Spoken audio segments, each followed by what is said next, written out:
নমস্কাৰ।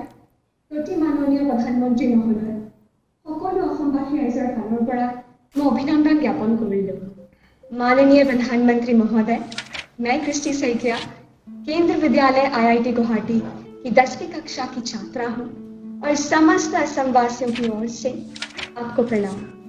सर, नई पीढ़ी की एक बच्चे के तौर पर हम अपने पेरेंट्स और अपने बीच की जनरेशन गैप को हमेशा कम करना चाहते हैं। तो प्राइम मिनिस्टर सर, हम ये किस प्रकार कर सकते हैं? कृपया अपने मार्गदर्शन दीजिए।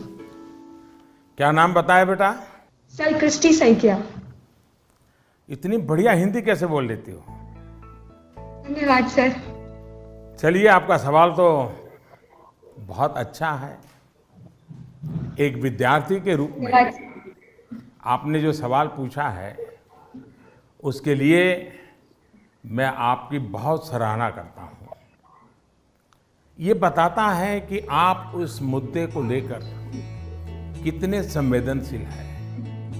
आप न केवल इस विषय को समझ रहे हैं बल्कि दो पीढ़ियों के बीच जनरेशन गैप कम हो इसका भी प्रयास कर रहे हैं। लेकिन मुझे पेरेंट्स से इस विषय पर बात करनी है। एक बात जो पेरेंट्स को डिसाइड करनी है, क्या वो बुढ़ापे की ओर जाना चाहते हैं या फिर अपनी उम्र कम करना चाहते हैं। और आप भी बेटा अपने मम्मी पापा को जरूर ये सवाल पूछना। अगर पेरेंट्स बुढ़ापे की तरफ जाना चाहते हैं तो बेशक अपने बच्चों के साथ डिस्टेंस बना लें, गैप बढ़ाते रहें। अगर आपको नवजीवन की ओर आगे बढ़ना है, अपनी उम्र घटानी है, युवा बने रहना है, तो आप अपने बच्चों के साथ गैप कम कीजिए, क्लोजनेस बढ़ाइए। ये आपके फायदे वाला है। आप याद करिए, जब आपका बच्चा 1 साल की उम्र का था तो आप उसके साथ कैसे बातें करते थे? तब आप उसे हंसाने के लिए कैसी कैसी आवाजें निकालते थे।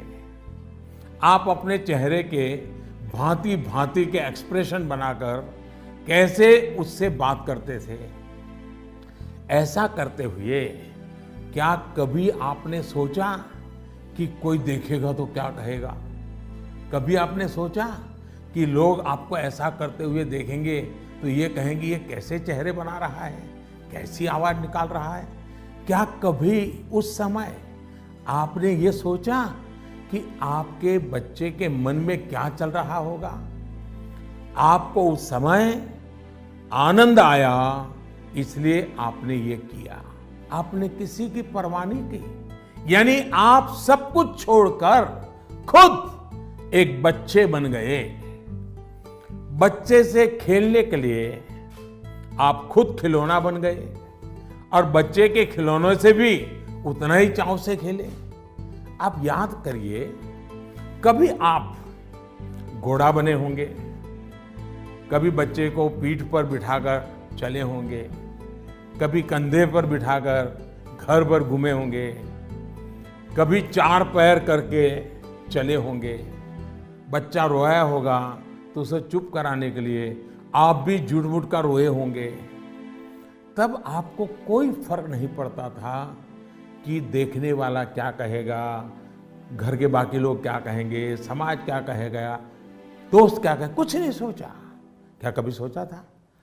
आप उसका आनंद लेते हैं और ऐसा बच्चे के 5-6 साल की उम्र तक चलता रहता है। जैसे ही बच्चा थोड़ा बड़ा होता है तो एक लेवल पर मेंटेलिटी ऐसी हो जाती है कि माँ बाप बच्चे को डोमिनेट करना चाहते हैं, बच्चे को हर चीज सिखाना चाहते हैं। अचानक जो दोस्त थे वो दोस्त न रहकर बच्चे के इंस्ट्रक्टर बन जाते हैं और कभी कभी इंस्पेक्टर भी बन जाते हैं। साथियों, बच्चा जब बाहर की दुनिया में पैर रखता है तो बहुत सी बातें ऑब्जर्व करता है। घर में जो देखा था उससे कुछ ज्यादा, कुछ अलग, कुछ नया वो देखने लगता है।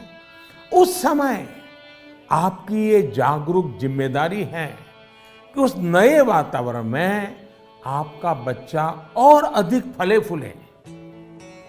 और इसका उत्तम तरीका है कि आप उसके मन से जुड़े, उसके मन से ही करें और उसकी हर बात को इमोशनली अटैच होकर के सुने।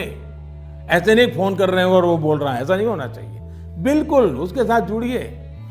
आपको जो पसंद नहीं, अगर वो काम आपका बच्चा करके आया है तो उसको डांटिए मत, टोकिए मत, बस सुनते रहिए। सुनते समय उसको लगना चाहिए कि आप उसको कितना प्यार करते हैं। हाँ, लेकिन जो चीज अच्छी नहीं है उसको मन में रजिस्टर करके रखिए। और ये ग्रोइंग एज के बच्चों के लिए करना बहुत जरूरी होता है। आप जितना हो सके उसकी बात सुनिए, उसकी बात समझिए। आप इंस्ट्रक्टर बनकर उसे सुबह से शाम तक क्या करना है ये मत समझाइए।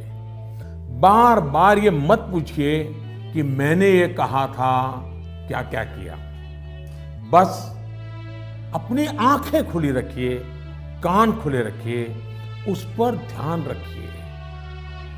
उसमें सुधार से जुड़ी जो बातें आपने रजिस्टर की हैं, जो आपको ठीक नहीं लगा, उसे ठीक करने के लिए बहुत विचार करके एक एनवायरनमेंट क्रिएट करिए ताकि उसे खुद ही लगे कि वो कहाँ गलत कर रहा है। जब माँ बाप बच्चों के साथ हम उम्र बनकर ही जुड़ते हैं तो कोई इश्यू नहीं होता है। जैसे बच्चा कोई नया गाना सुन रहा है, कोई नया म्यूजिक सुनकर आनंद ले रहा है, तो आप भी उसके साथ उस आनंद में शामिल होने की कोशिश करिए। आप उसको मत कहो कि 30 साल पहले हमारे जमाने में तो वो गाना था, हम वो बजाएंगे। नहीं, ऐसा मत करो। वो जो गाना उसको पसंद है आप उससे जुड़िए, आनंद लीजिए ना। ये समझने की कोशिश तो करिए कि आखिर ऐसा क्या है उस गाने में कि आपका बच्चा उसे पसंद कर रहा है। लेकिन होता क्या है कि हम देखते हैं ठीक इसी समय कुछ माता पिता ये कहने लगते हैं कि ये क्या बेकार का गाना सुन रहे हो, असली म्यूजिक तो हमारे समय में होता था। अब तो जो बनता है वो सिर्फ शोर शराबा होता है। होता क्या है कि बच्चा आप पर आकर के आपको कोई बात बताता है। वो बताता है कि आज स्कूल में हमने ये किया, तो कहीं आप अपनी ही कहानी लेकर तो नहीं बैठ जाते हैं कि अरे ये तो ऐसे ही, क्या है, क्या नई चीज है, ये तो वैसा ही है। अपने बच्चे के साथ उसकी जनरेशन की बातों में उतनी ही दिलचस्पी दिखाइएगा। आप उसके आनंद में शामिल होंगे तो आप देखिएगा जनरेशन गैप कैसे खत्म हो जाती है। और शायद जो बात आप कहना चाह रहे हैं वो उसके समझ में भी आ जाए।